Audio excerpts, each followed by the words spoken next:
If you have albino chickens, there may be a negotiation available. Hello, everyone, and welcome. We are Irenicast. I'm Jeff. I am Alan. I'm Bonnie. I'm Casey. This is Rajiv. On the first and third Tuesday of every month, we bring to you our perspectives on theology and culture from a post-evangelical lens. Thank you for joining us for another conversation to provoke your progressive Christian imagination. This week, this is going to be a fun one. We're going to be talking about women in leadership, specifically church leadership. And then we're going to finish with a brand new segment called Craigslist Price is Right.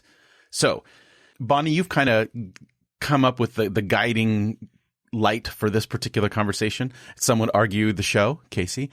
And we're gonna we're gonna move forward. So we have right down here a great opening question that I think will be a good way to kind of center us all in this particular issue. So Bonnie, lead us. Yeah. Lead us in this women on leadership conversation.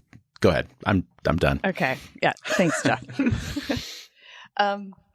To just open up the conversation, like, what have your experiences been with women in church leadership? Some of the best bosses I've had have been female pastors.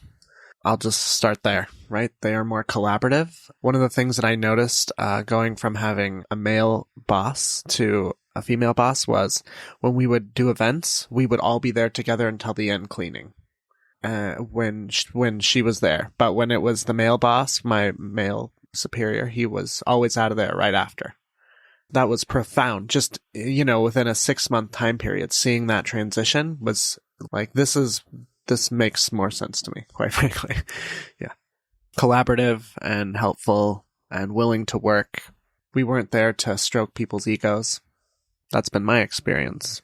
I would say mine is just woefully recent, in the sense that in the tradition I grew up in, you could not be clergy or a quote unquote legitimate leader if you were a woman.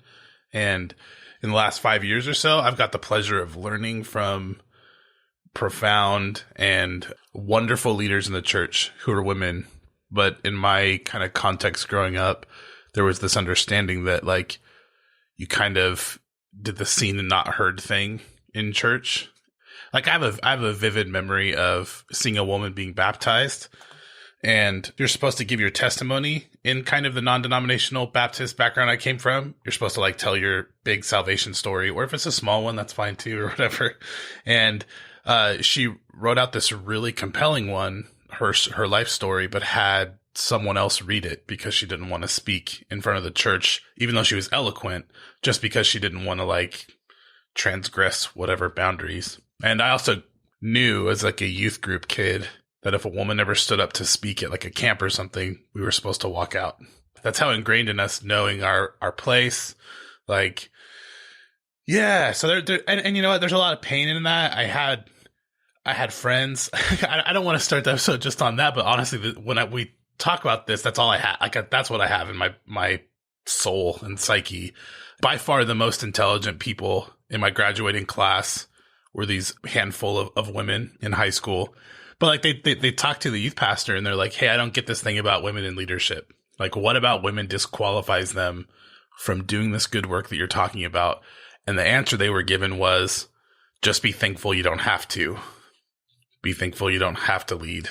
And in my mind, I'm looking at these amazing people who are talented as hell, and, like, looking at myself, looking at my position as someone who's about ready to go to Bible college and, like, go through the process and being like, there's something wrong about all of this. And it's been a long journey, but I'm going to echo what Casey said. I've worked with a lot of men in church, and I have colleagues who are women, and the collaborative thing is very true. Not that all women are the same. I mean, every single woman is different, right? And every man is different, but there definitely is the sense that, like, at least the people I've worked with, they've had to put up with more shit than the men I've been in connection with, you know? Like, they're tested in a way I think that a lot of men in ministry are not. You can get pretty far as a mediocre dude in church ministry. Just want to say that. But the women who are in there, they almost have to be, like, amazing to even just get past the hurdles that are there, even in progressive circles. So I don't know if that sounds weird, but that's just kind of the stuff that comes up for me. Yeah, I think there's so much that resonates. I grew up in the Seventh-day Adventist church. The church I grew up in was on the progressive liberal end of Adventism. So we had women pastors on staff, but they weren't ordained. You know, the church was very much one that was for women's ordination in Seventh-day Adventism, but it hasn't happened yet. So it's this weird mixed bag of like having this belief, but then not really living into it. And then probably one of the most incredible, and this sounds like pandering, but, you know, when I met Bonnie in college, it's like she had this leadership capability, you know, as a fellow student that was like, whoa, this is kind of off the charts. And then really, as far as church setting, working with an ordained women pastor was, my first experience was with our church in Eugene, Oregon. There were 2 women pastors on staff, and they were incredible. I mean, they held lots of pieces together. And then did an internship with Penny Nixon in San Mateo, and she's like, you know, she's an amazing minister, an amazing leader and presence in the world. And echoing what all of you said, one of the things that I've noticed is women in leadership that I've worked with in the church setting or anywhere else have this ability to hold everything all at once. Like there's like, you know, you walk into a meeting and there's like nothing slipping through the cracks. And I think that comes from, you know, a lot of the way we're formed differently. And then, you know, I walk away continually, even now going, man, how is it I've never been trained to think that way? Like there's all this stuff that needs to happen to make a community thrive. And, you know, I was only formed and, you know, trained to focus on this finite set of areas. So I've learned a lot about, first, being able to see all the pieces, and then 2, as a fellow leader, learning how to pay attention and be attentive, make sure nothing slips through the cracks.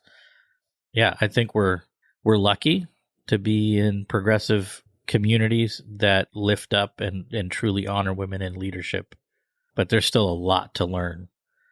And women in progressive settings continue to suffer a lot of diminishment in various strange forms. So I have a couple things going on in my head right now, but before I share my experience, I just want to I don't know, point out, can I push back on, I wonder if there's danger in gendering, like we should let women be in leadership because these are the characteristics of womanhood. And I'm uncomfortable with that because I think that leans us into maybe we'll get into this as we go, but leans us into the progressive part, or quote unquote progressive part of this argument, is that women are just as capable as men. In fact, they're better because they have these innate qualities of nurturing, of detail orientation, and all that kind of stuff. And I'm uncomfortable with that. What makes you uncomfortable? I don't think that that's necessarily a symptom of this is why women would make better leaders. I think it's a symptom of the system itself and how it trains and puts up, this is what the standard of leadership is. And I think that it's more incorporated with our American view of leadership in terms of a leader has to be strong, make decisive decisions, and it's about the group over this. And I'm uncomfortable gendering that. And I understand why we do, because obviously leadership has been associated with men. And the reason I'm uncomfortable with that, honestly, is personal, because I feel like I've always, quote unquote, led like a woman in terms of those are the qualities that I've always admired. Every church that I've ever been in, I've worked closely with the administrator, secretary, whatever you want to call them. And they were amazing. And I learned so much in those settings. And I don't think it was indicative of the fact that it was a woman. I think it was indicative of the fact of the job and that the church wouldn't think of hiring a man for that particular role. When we have this conversation about women in leadership, I think sometimes we can slip into this definition of an assumed definition of what leadership is. And or of what a woman means. Right. Like I feel some of that same kind of hesitancy. On the one hand, I know that it's a cultural thing, right? What a man is, what a woman is a culturally defined thing in our society that we're dealing with and that our communities have to deal with. But every day that goes by, I feel closer to Generation Z or whatever, whoever comes next, who's like destroying gender norms. Like that's where I feel like I'm at, is that to say this is what a woman is like, there is no a woman floating out there like concept. There's women, and there's no a man. There's men. There's like, and people in between, and people of like all different expressions. And that's been evolving for millions of years. You know, that's not like a set form in the sky somewhere that like we conform to. So I have some of that underlying background anxiety over conversations like this, because it feels like stepping further back in the onion. Like we've been peeling the onion, getting to the good stuff, and then now we're like, we have to go back and address, like, I don't know how to explain it, but this is a very important conversation, and I don't want to derail it. It just, for some of the younger folks, I think even the question of should women be in leadership sounds like gibberish. It doesn't even sound like I don't know how to explain it. But that's where people are headed. Yeah, I don't think it sounds like gibberish, Alan. You just described your experience with women in leadership. I mean, to younger people, like, who are deconstructing gender completely. Even them. Yeah. Like, how many millions of people go to churches where there's no women pastors? That's true. That's right. Yeah. That's true.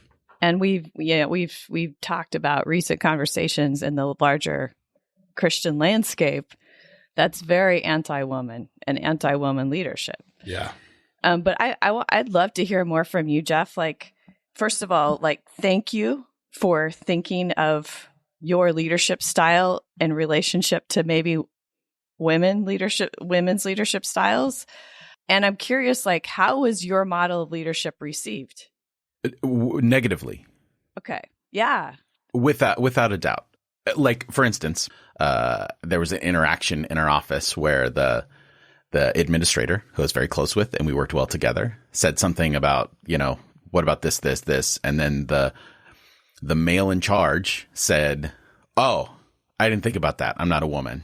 And I'm like, and I'm sitting there on the other side, like, apparently I am a woman because I'm the one that thought of that and that we had talked about it, and she's the one that addressed it with him and this is in a progressive, quote unquote, church, right? So I think that a lot of men in leadership wear progressivism as a badge, and they have all the right lingo and the right things in terms of that, but the way that they act, and blissfully unaware of it because the system has allowed them to be, blissfully unaware on how they're no different from them and men like, John MacArthur.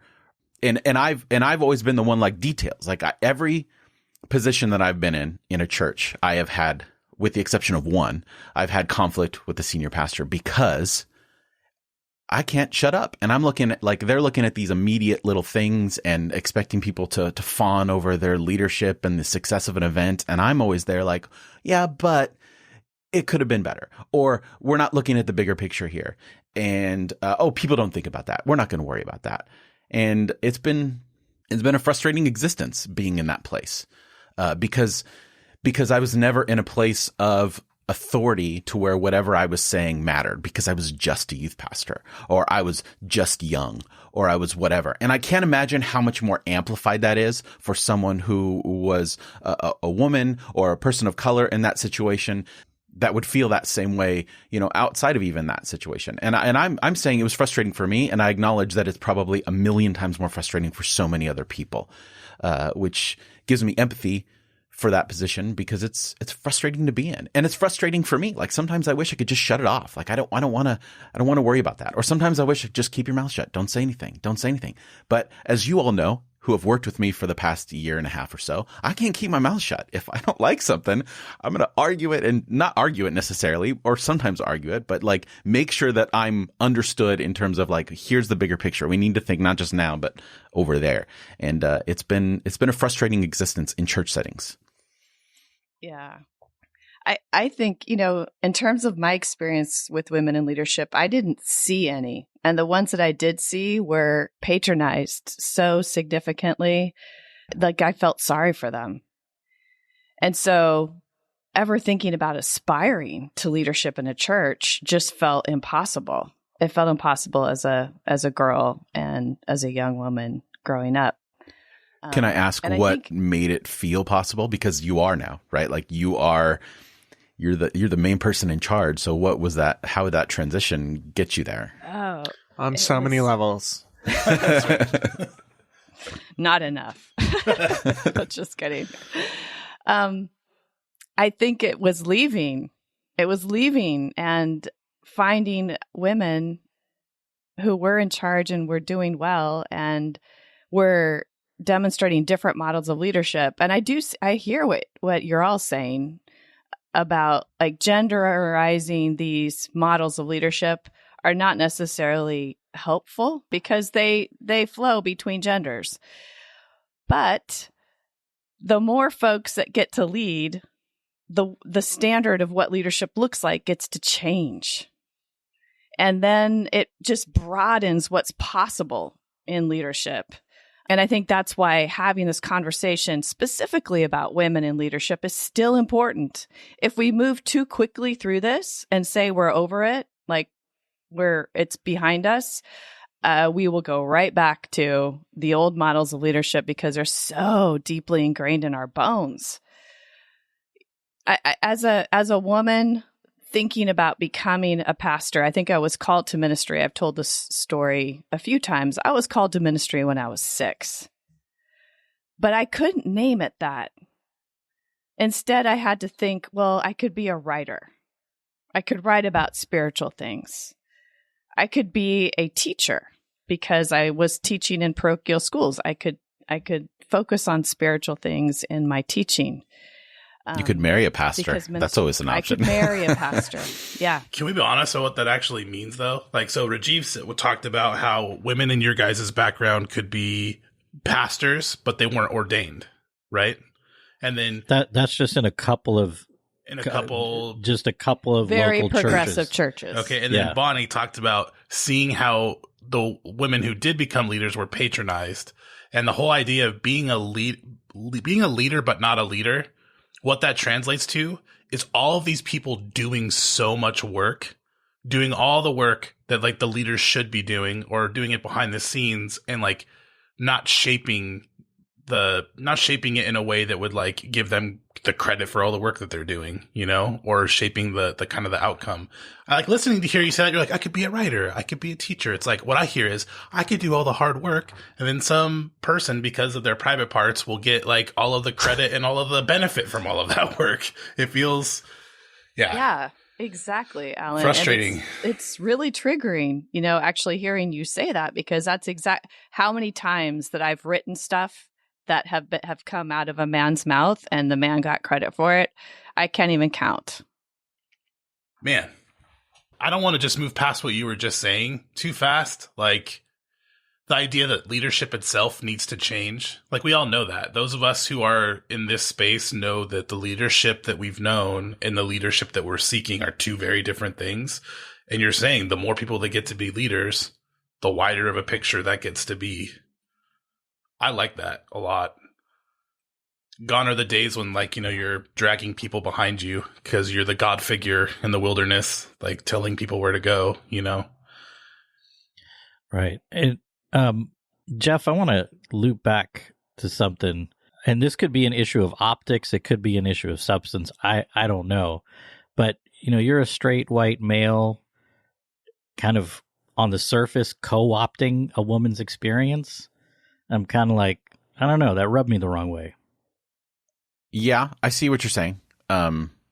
Certainly that wasn't now I'm like that wasn't my intent. I'm sorry if you were offended. I was thinking you're saying it sarcastically though, right? Like you were like the idea that people had put the gender yeah. So my context was like that the only reason that I felt that I wasn't appropriating that, but what I'm saying is by the standards that were placed in front of me, that by the definition of that system, I was more of quote unquote a woman than a man in terms of how the derogatory statements that were said towards why women can't be in leadership that you see all the time. You see it represented in the Trump-Hillary debate, like why can't a woman be president? And I think it's indicative of something underlying in our culture in general, that a black man was voted president before a white woman.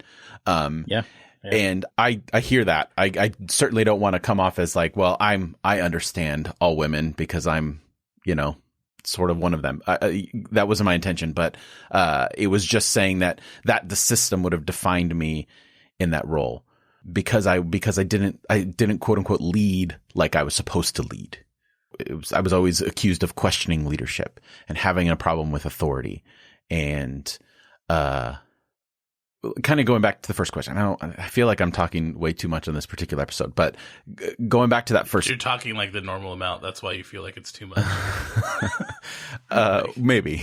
But going back to that first question, like what was our experience with women in leadership? I grew up in a denomination that was actually pretty progressive in that terms. There was no question about ordaining women. That in terms of the policy, it was definitely like, in practice, there were still very few women that were there. But I always grew up with sermons encouraging women to be pastors and in leadership and stuff like that. And somehow in the midst of that, I was at a place where I said out loud several times, unfortunately, I would never go to a church that's led by a woman. And here's my reasons, da, da, da, da, da.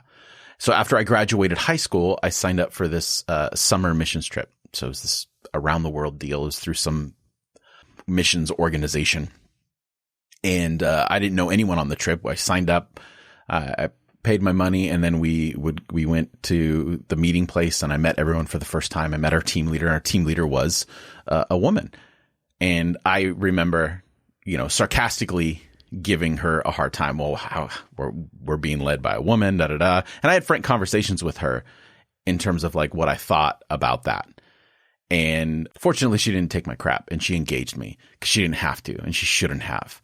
But I left that trip having a very different view of being under a woman's leadership. And I think going forward, that shaped a lot of things, because I realized with every circumstance that I was in is that I worked better with the style of leadership that, going back to what I said before, that was regulated to church administrators, and that typically were women in that particular setting. So it was a process for me. And I don't know where I was going with all that. I forgot the initial question. So again, that means I'm talking too much. So I'm done. Bonnie, I just, I feel like, you in so many ways exude to me what phenomenal ministry looks like, despite your gender. Like, that has nothing in my mind to do with it. And in some ways it does, right? Because of the experience you bring and the shit you've had to endure. And so I really want to hear from you, like, not just how were we raised, how does that form our opinion, but now that you will have arrived, like,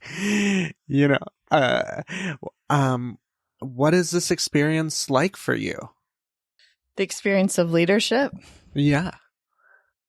Yeah, it's been such a long and hard road, and to get to the place where I could see myself as a leader, I still have a struggle with claiming pastoral identity, for sure. I really I need to say, I stand on the shoulders of a lot of badass women Yes. who fought hard and demanded a place at the table when they were denied it.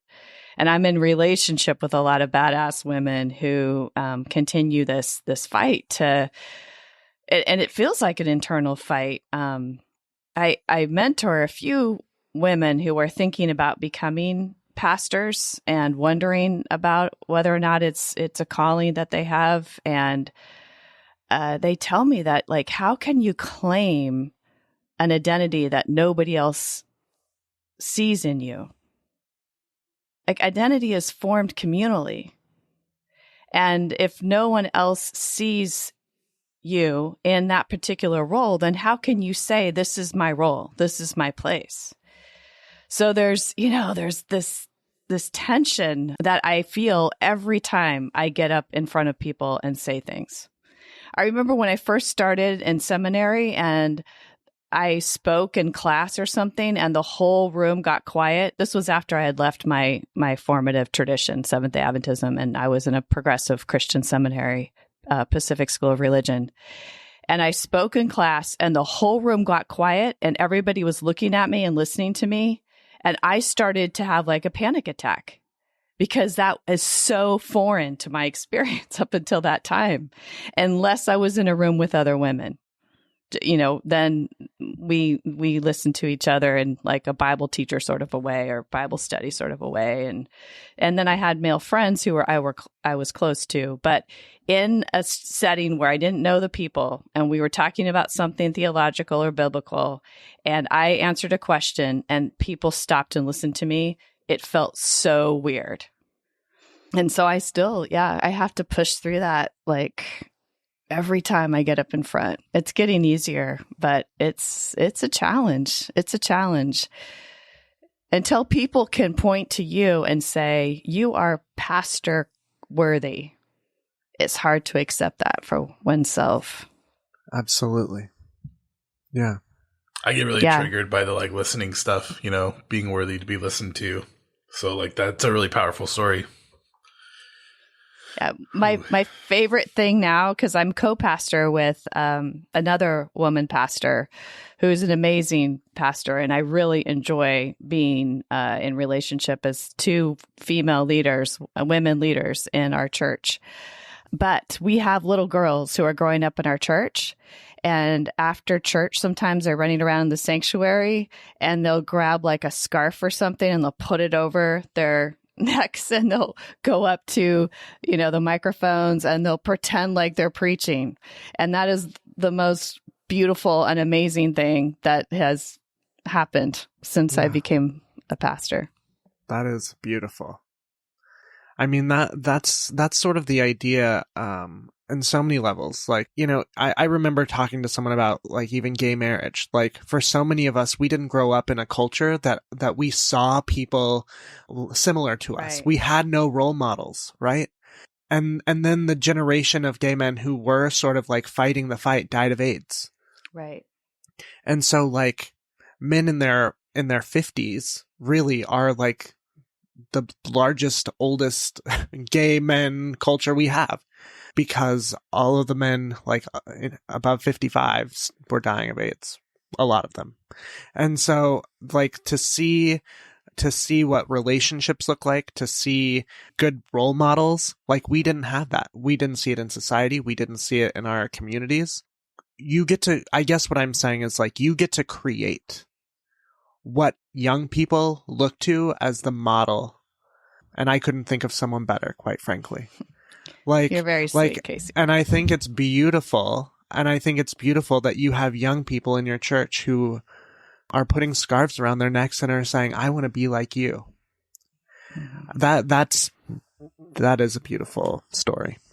Not to make this about men, because like this is not about men necessarily, but like I feel like what I'm realizing all of a sudden is that I haven't had a whole lot of role models in my life of men listening to women, men empowering women. Like I think about my church context, there weren't men that had that as a high priority. And I know Rajiv does a lot of work with like multivalent masculinity and like different ways of embodying that.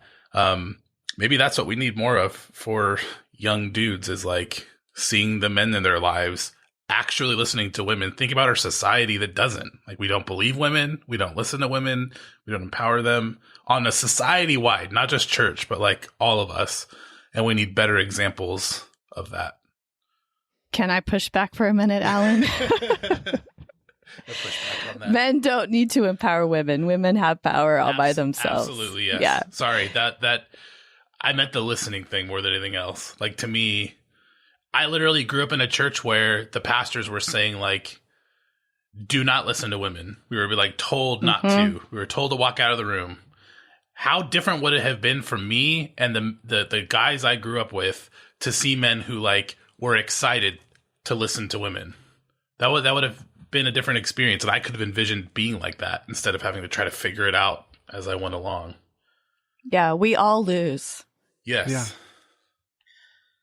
Yeah. The power dynamics and power the way we talk about power is, something we deal with in multivalent masculinity conversations a lot. But as part of this little bit of conversation here, I came across, I think it was a meme, which is, a weird place to come in contact with wisdom. But it was a woman sharing about her experience in the workplace. And she said, I just noticed something really cool today. She said, I have a male colleague, and when we're in meetings, he will do this thing frequently. And it just struck me today how meaningful it is, where she will be expressing an idea, someone will cut her off, and then he gives it a second. He's like, hey, let's call her Jenny. Hey, Jenny, I think you were just interrupted. What were you saying?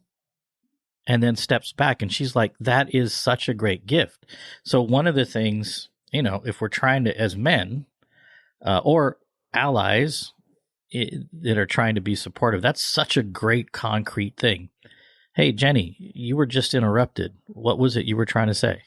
What about when you're the person who interrupts people? That's my question. Do you interrupt yourself and say, "Hey, Jenny, I just interrupted you. I am so sorry." Totally. I've been trying to do that lately a lot more. Yeah. Yeah. And I think that it's really interesting to hear, like, especially Jeff, I keep coming back to what we were sharing about how your model of leadership has been compared to that of a woman's, and said to you in sort of a denigrating kind of way, like demeaning, diminishing sort of way. And I imagine that all of you have had some experience with being compared to a woman in some way or another. Yeah. Yeah. And what is that like, Well, I mean, at least for me, it's always been derogatory, right? Gay men often are lumped in with women. So some of my experiences with that are not just necessarily rooted in church stuff, but rooted in the world and homophobia. But one of the things that I did notice when Jose and I started doing ministry together, when we got together, people defaulted him to the pastor's wife, right? And there were lots of jokes about that he was to behave in these certain ways, which was really shocking to me, right? Like, that gender didn't matter, that he was responsible for a role. You know what I'm saying? It felt icky at first, right? It felt like you could just see very clearly, these lines that were being made. Yeah. I think the only time I've ever, I just realized, I would expect that I would have faced a lot more of that I have. Stuff so was never really compared to being a woman other than when I cultivate my space, like my home or other spaces. It'll be like, wow, you're in touch with your femininity. And I'm like, that's interesting. That's a weird thing to say in my mind, I guess. I don't know. It's just kind of odd. And then I realized, I guess we don't, as a culture, expect men to cultivate spaces as much as we expect women to cultivate spaces. And that includes communities. You're all talking about how the women in leadership were aware of the bigger picture, or aware of that awareness is a learned thing and an expected thing. I think that's what we keep saying over and over. But that's the only time I felt that comparison made. Man, these are deep questions, buddy. Just gonna go straight to it. I mean, part of what I'm thinking about and asking these questions is to see the way that this stuff plays out, in so many different ways, and not just in church leadership, but church is following the larger culture. Church is creating the larger culture at the same time, especially when you're in a Christian dominant culture space. Hegemony. There you go. So I'm wondering, is there anything within the tradition, the Christian tradition, that could disrupt this? Yay! So we transition to that? Yes. The tradition or the history? Both. Whatever. The whole time you were talking, I was just ugh! It was so ironic hearing like, oh, we're finally, now that there's girls who could put a scarf on their neck and, be preaching, it is the most freaking ironic thing in the world that Christianity of all things has had to like progress into that in the last couple thousand years. Cause like the first people to ever talk about the resurrection are women. Like there's a huge, rich history. Like sorry, I'm freaking out, but the Gospel of Romans was carried by Phoebe, who would have explained it to the people she brought it to. Like all of the things that we even like use to establish patriarchy were from the very beginning, a much more egalitarian existence. And so it's just ironic to me that that's the very thing that became so patriarchal is astounding when you think about it. Sorry, that's just yeah. No, totally. I mean, go ahead. And Mary Magdalene, thanks to Nag Hammadi, the discovery there, we know probably she was going to be the foundation of the church. But then that infighting kind of buried all of that record. And, Peter became the dude. Have you seen the recent research about Mary? This like is like very cutting edge in the last year or two. Yeah, where go ahead. There's a scholar who has done all of her work on the idea that the one Mary got divided up into two in some of the Gospels because it was like way too powerful of a character to where it's like we had to have two different. And there's textual evidence for this, so it's not just like a harebrained theory or whatever. It's actually something that's sorry, I don't know where that word comes from. It's not just a theory, but it's like. These powerful women in the gospel had to be split up as characters, otherwise they would carry too much weight. And I mean, we've seen that in other areas too, with like Junia and Junius, right? This like apostle who's a woman couldn't have been a woman, so that the scribes changed her name to be a man throughout Christian history. We're discovering stuff like this all the time. Or frescoes. There are early Christian frescoes of people serving the Eucharist, and when they clean it, there are women underneath. They've been literally painted over. And so there's been a real concerted effort to fight back against the egalitarian nature of what Christianity is and what Jesus did. It by nature liberated people, and that's always been really dangerous. Yeah, absolutely. I mean, the stories of Jesus with women are really powerful. They really are. I can think of so many. I think like healing girls, that in and of itself, going out of his way to heal a Roman's daughter is a powerful statement for its time. And in Mark, where that happens, the connecting passage that's connected through like years and things like that, told in the same setting, is the woman who is unclean by society standards grabbing Jesus. And then he's like blessing her for doing that like grasping of power. You would think that would be the most unholy thing ever, right? For a woman to do, but that's praised in the text. And he took her grasp for power and turned it back on her and affirmed her. Your power made you whole, not mine. So that, yeah, it's you don't have to look far to find these clearly disruptive messages to the status quo, and yet here we are. Well, the truth is there's a tension. There's a tension in all of the Bible is not one monolithic thing. It's a lot of voices. It's a lot of paradigms and prerogatives. People are doing different things in different texts. You can latch on to like two sections in the entire Bible that talk about like women and women's participation, and even like, I don't know, in the book of 1 Corinthians, where it says something about women being silent in churches, just 3 chapters before talked about women prophesying in churches. So there's like even tensions within a text itself. My question is, why do we, as especially American evangelicals or post-evangelicals, latch on to like very tiny sections of the New Testament voice and ignore the wealth of evidence of what Christianity was doing? What is it about us and our society that we need that and want that? And I think it's what Rajiv was talking about, and it's power. It's all about power. I mean, male supremacy it's real. Is strong. It's evil. It's powerful. It's resilient. It's shape shifting. I mean, that fucker is like is a real hard beast to kill, but it's doable. Bonnie put up the quote from Jeff invoked John MacArthur, so I think I get to say his name again.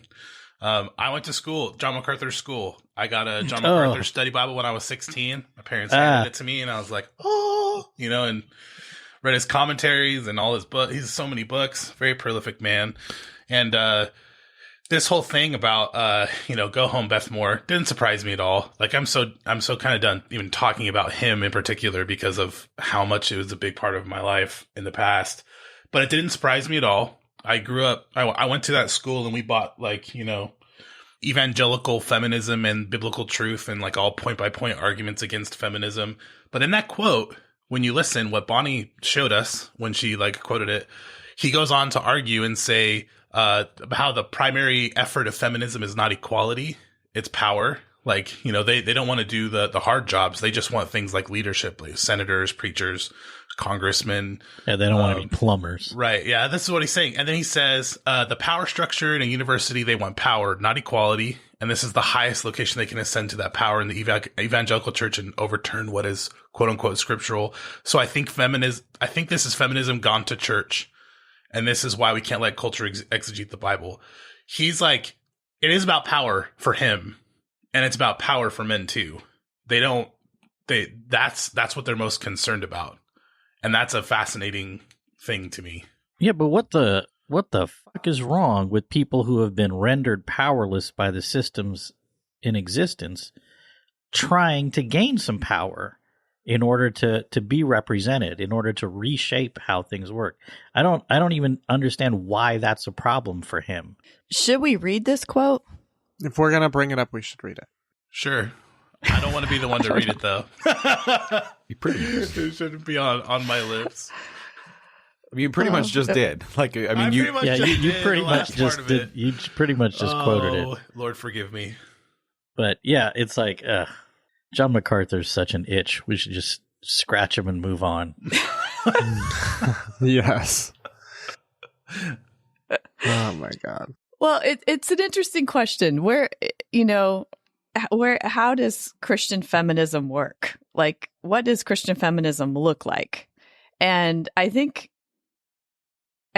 that's an important question to have, because I think even progressive Christians don't really know the answer to that question, or they haven't, they just sort of think it's done. Like, we're feminists, and then you have folks like John MacArthur and others who can continue to make their arguments. And people actually, to me, the argument that he's making isn't rational. Like, I don't get it. Like, it's not I don't see how he comes to the logical conclusion. Wait, a straight white man isn't being rational? I mean, yeah, as Alan says. Well, it's rational in the sense that his goal is not necessarily to be in step with the gospel and let the gospel exegete all the rest of his, theology or whatever.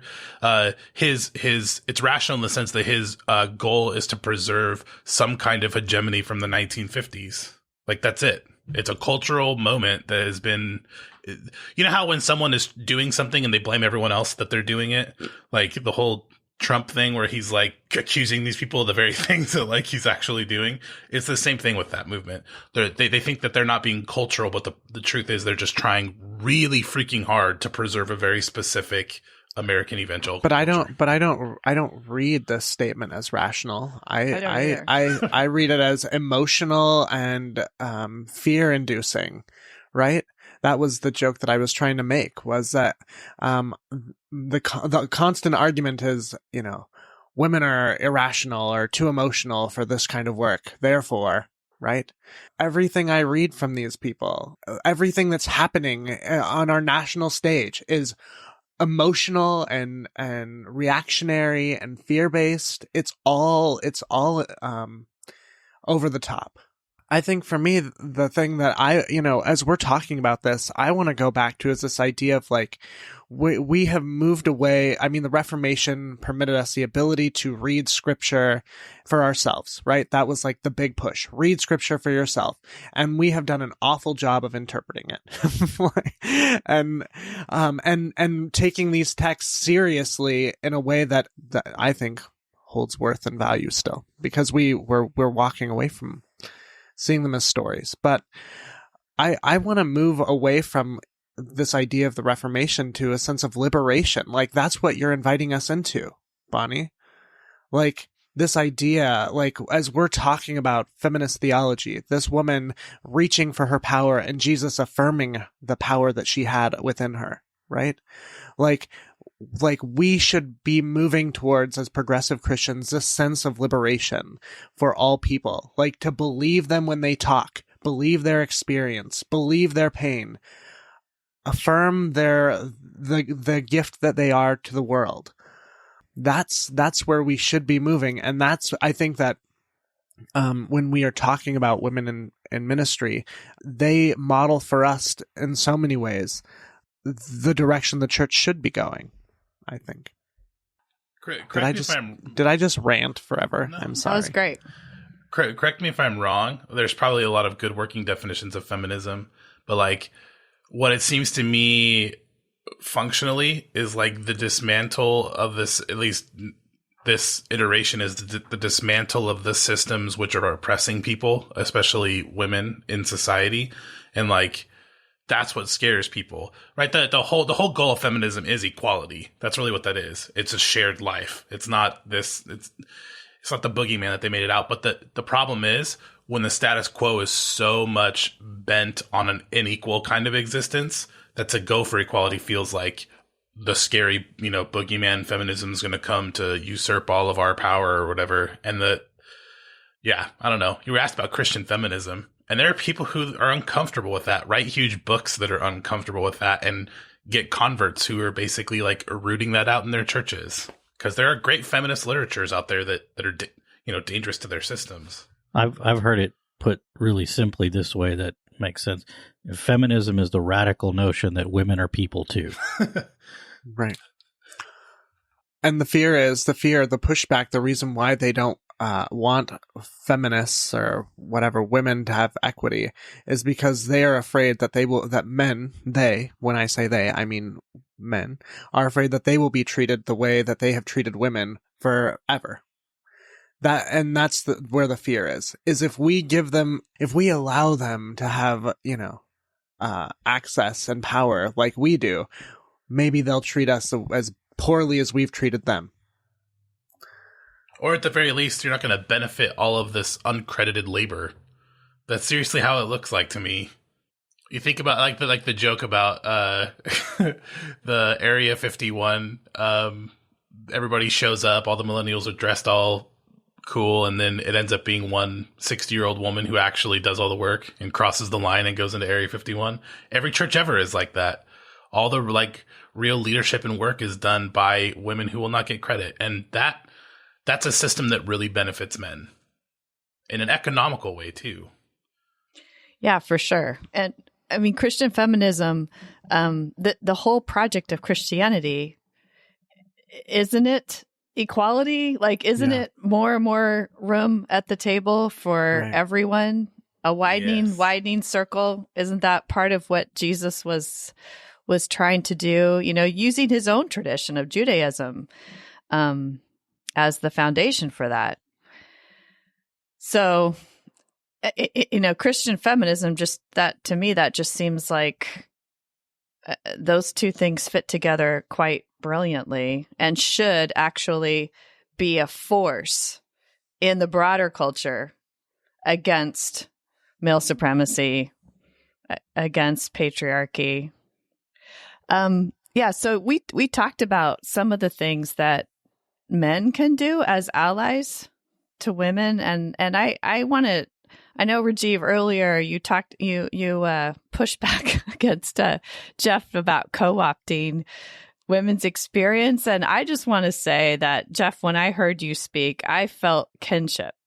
So I appreciated what you were saying, and I appreciate very much, and I can't speak for all women, but I appreciate it when men find ways to tap into their own places where they felt shut down or cast aside and can speak from that place, however it's named, because then it feels like the allyship has some substance to it and it's not just, kind of a facade or charade.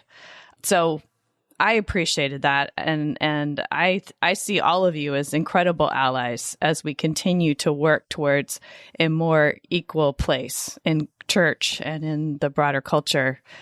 But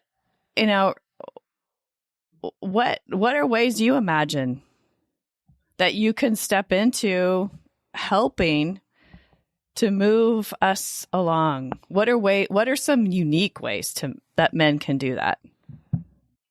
I think one of the big things is the willingness to show ass. And what I mean by that is like, oh, honey. What? I'm getting there. What I mean by that is There's your t-shirt, Jeff. you've never heard that expression? I think that white men in particular, and myself included, is that we are so worried about being wrong in the public forum. I mean, it's the cry of the alt-right, right? Like, well, you can't say anything anymore because this, that, this. So, and I think that that's trickled down into progressivism too, where white men are afraid to say something because they're going to get in trouble. But I don't think we should be afraid to say something. And I think we should anticipate being wrong and learning to walk through that, because I think one of the underlining things that we've talked about in this whole thing is that representation is important, right? Those little girls running through the church, the only thing that motivates them to put on that little shawl and pretend like they're preaching is because they've seen it in front of them.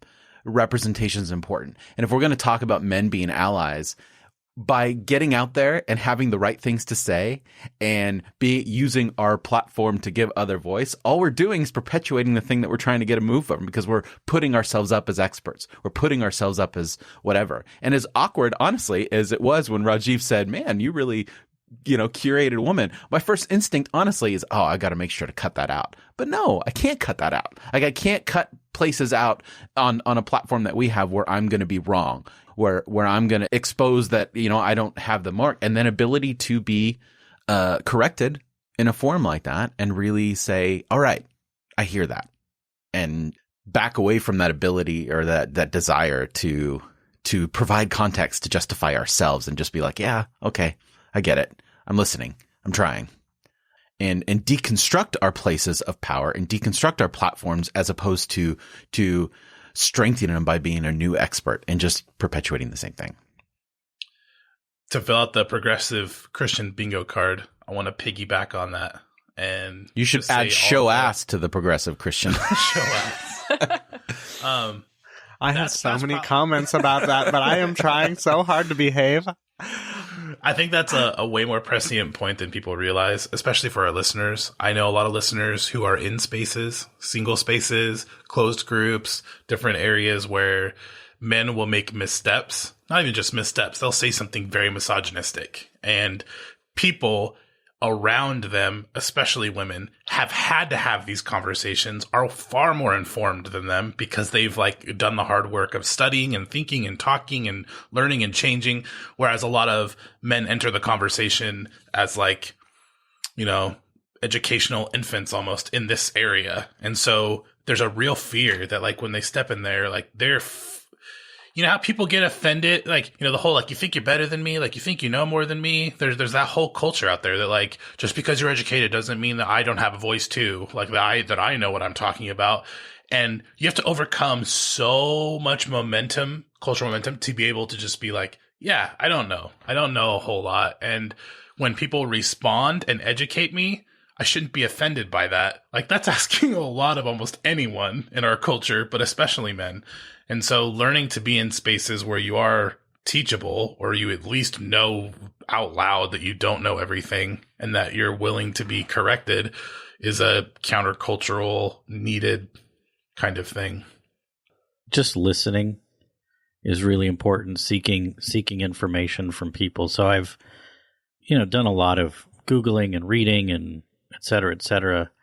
And there's one article by Lisa O'Neill in Everyday Feminism. It's a couple of years old, but she's got a couple of really good points in here if you're trying to be an ally to women. One of her things is, don't ask women to do additional emotional labor. We're just used to getting that from women. Think about the space you take up, which, that interrupting little pieces about that very thing. Ask women to share their stories with you and just listen. You'll learn a lot. Find other men, other allies doing this and figure out how to band together to do better. And doing this work, this is my favorite one, doing this work, speaking as an ally, doesn't make you a hero. It just tries to make you less of a dick. So I shouldn't expect applause for listening. I think the risk, if a person, and I mean, we're talking about women today, but this translates to all the press groups, right? Yeah. If somebody is willing to take the risk to say to you, that hurt me, or that triggered me in this way, the risk that they're taking is probably bigger than the risk that you are taking in receiving that information and then changing or letting it affect you, and I have to remember that as a white person all the time. That was really well said. Yeah, that's think about some that. profound. That's a profound bomb right there. Us males said so that means it's true, Bonnie. That's right. Yeah. Now that I have, we've lifted up we've approved your voice. So proceed with our blessing. I'm gonna put like a Bonnie quote and then put Alan underneath it. Like Michael Scott and Wayne Gretzky. Like I'll just all the way down. Like I'll check all my thoughts with you, Alan, just Thank to make you. sure they're in line. I appreciate that. I can be of service. Don't shake your head, Casey. It was a joke that had no. I know, but no I don't know why it reality. just makes my skin crawl. I just get. But I don't know why I'm into praising everyone today, but I really want to lift up, Rajiv, the work you're doing with the nonviolent masculinity group. I mean, you're doing this, right? You're like the only one I know doing this thing. Yeah.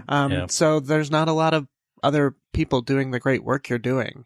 But I wish there were more. I wish that more people would gather together and have these conversations.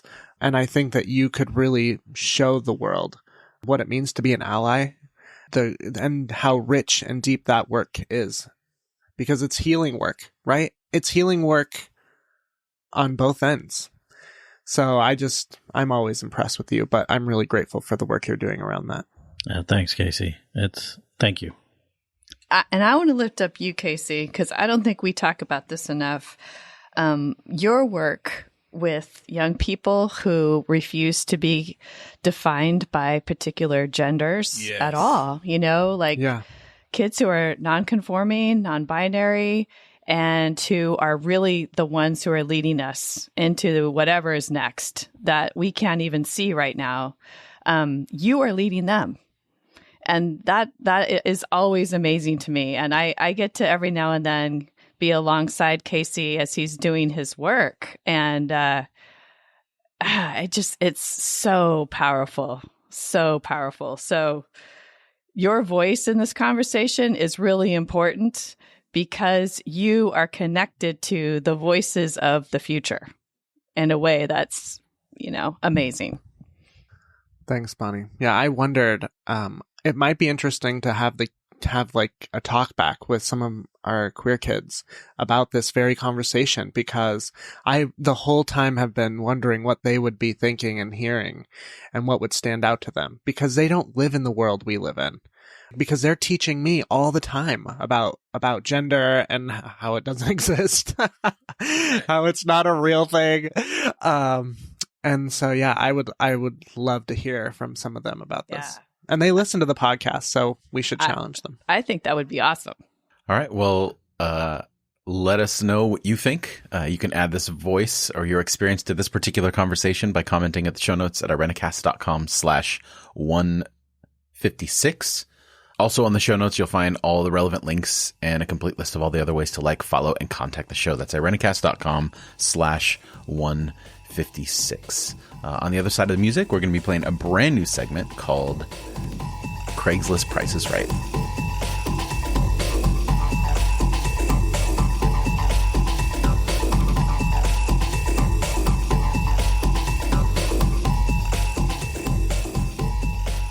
So Craigslist Price is Right. How this is going to work is that each of us have found an item on Craigslist. I don't know what everyone's thought process is. It could be ridiculous. It could be just a standard item, whatever. But the purpose is for each of us to sell the others on what this item is. And then every other one of the co-hosts will guess that price. And then whoever's closest to the price without going over, we're following Price is Right rules, I assume. Closest to that price without going over is the winner of that round. Because we're so good at keeping score when we do games like this. I'm going to keep score. Of course you will.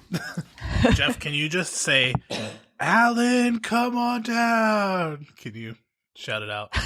I would have if you didn't ask me to do it, but now I've been told to do it, so I'm not going to do it. That's true. One thing I realize about Jeff is when you tell him to do something, he'll never do it, even if it's to his own detriment. It's wonderful. All right. So who wants to go first in this little experiment? I do. All right.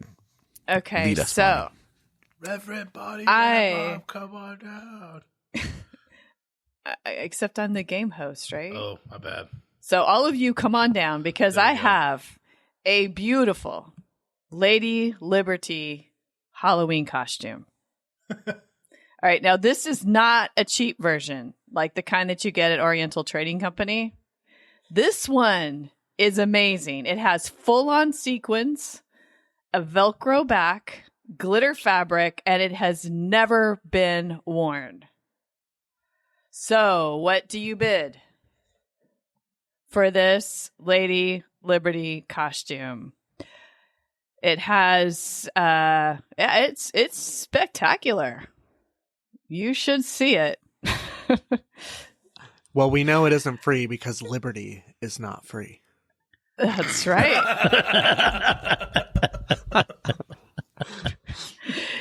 Oh my god! Yes. Yes. I'm gonna It's say priceless. I'm gonna say $65. Okay, Casey says $65. I'm going to say $20. And I'll Whoa. say 45. Roger says $20, Jeff, and you can't go last every time. Oh, yeah, I know. Raise your bid. He has to go first. I'm $1. Is what I'm See, doing. yeah. I'm pulling the $1 move. Oh, shit. Alan, you said $45? Yes. Okay. Well, the actual Craigslist Retail price. No, it's not the retail price because The they're giving Craigslist price. the Craigslist price is $25 in Yeah. Carmichael, California. Wow. It's mine. So, Raj, you get this beautiful Lady Liberty costume for girls ages 10 to 12. You got it. I'm sure it'll fit. Yeah. Your leg. So I'll All go right. next. Actually, anybody Okay. can wear it. It's not just for girls. That's dumb. Yeah. There you go. Yeah, totally. For all of us. That's right. Okay, folks, if you are on a quest to be the ultimate hipster, this is for you. It is a collectible Woody the Woodpecker back scratcher from Universal Studios. It's like new, implying there's only a little bit of backskin on Woody's fingernails. Oh my god. What are your bids? $5. That's what I was going to say. I'm going last this time. I'm going to go free. This is one of those free postings. This person just wants their cells on your body. That's it. They Yes. paid for I'm an gonna ad to give it I'll away. say $8. $8. 5 free, 8. Wait, who said 5? Bonnie. I'm going to say $9. Okay. Sorry, Casey. And it's $5. Whoa! That's what I was thinking. Oh, no! All right, Bonnie.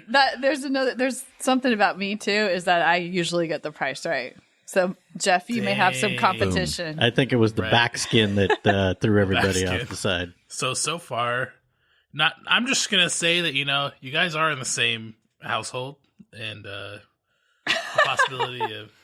I'm not going to say you're that's right, cheating. that's we right. didn't We need cheat. I'm not saying you're cheating. I'm just throwing that out there. That's all. All right, Thanks, one Alan. I each. appreciate your trust. You're welcome. Okay, Alan, go ahead. Your turn. All right. Your home may be amazing, but the one thing it is lacking that could take it to the next level is a nice barn door. There are 2 barn doors for your home. That's how it is listed for sale in Lincoln, California. How much for each gorgeous 100-year-old barn doors? What color are There's they? the color of a barn door. Is the hardware included?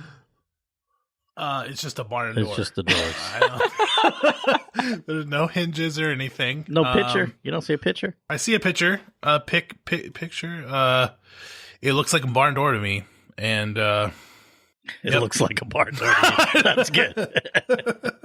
So there are 2 barn doors. How much for each one? Dimensions. They're selling them separately. Oh, separate. All right, I'm just gonna guess. Okay. How Pretty they're selling them separately or as a combo? They're selling them each. So And we're separately. guessing the each price. Yeah, you're guessing the each price, and they're pretty tall. Okay, They're I'm gonna pretty say tall. $150. I'm writing down your bids, your guesses. I'm going to say $200 each. I mean, it sounds kind of nice. Yeah, me thinking too. about- I'm like, I want those barn Your doors. home needs a barn door. You know. 125. I'm going to go with $201. Whoa. Casey's been robbed Ooh. twice now. Shots fired. Actual Craigslist price for large barn door is $250 each. Whoa. I was going to say cleaning up. $250. I was totally going to I'm say cleaning up, $250. people. Comes in with Oh you. my Wow. goodness. That's expensive. Outrageous. But 100-year-old barn doors, that's probably a really good deal. That Yeah, is a good what- deal. what would Yeah. you- what Are would those you still do for with sale? them? We'll put the links Because on the I'm show not- notes, right? I'm not far from Lincoln. We will put the links in the show Okay. notes. What would you do with them in your home?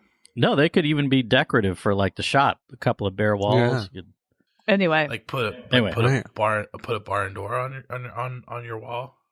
They're the whole big thing right now, like in Okay. terms of like bathrooms That's and stuff really having, weird to me, and I get that it is. but they slide. You don't like open Yeah, them. so you have more They hall slide. space and you can put stuff Oh, behind you mean it. It's to actually really use nice. it like a door? yeah. Yeah. Oh, Yeah. I was just Yeah. imagining like putting up on a wall. Or They're super something. cute. Wow. like framing it or something. I don't know, like decorative door. in See, your- Alan, No, Alan like that functional should be door. your front door. Instead of swinging it open, you just stand behind it and you part slide them open. you part them. You're like, hello. Welcome to my house. Well, Rajiv is in the lead with 2, and Bonnie close behind with 1.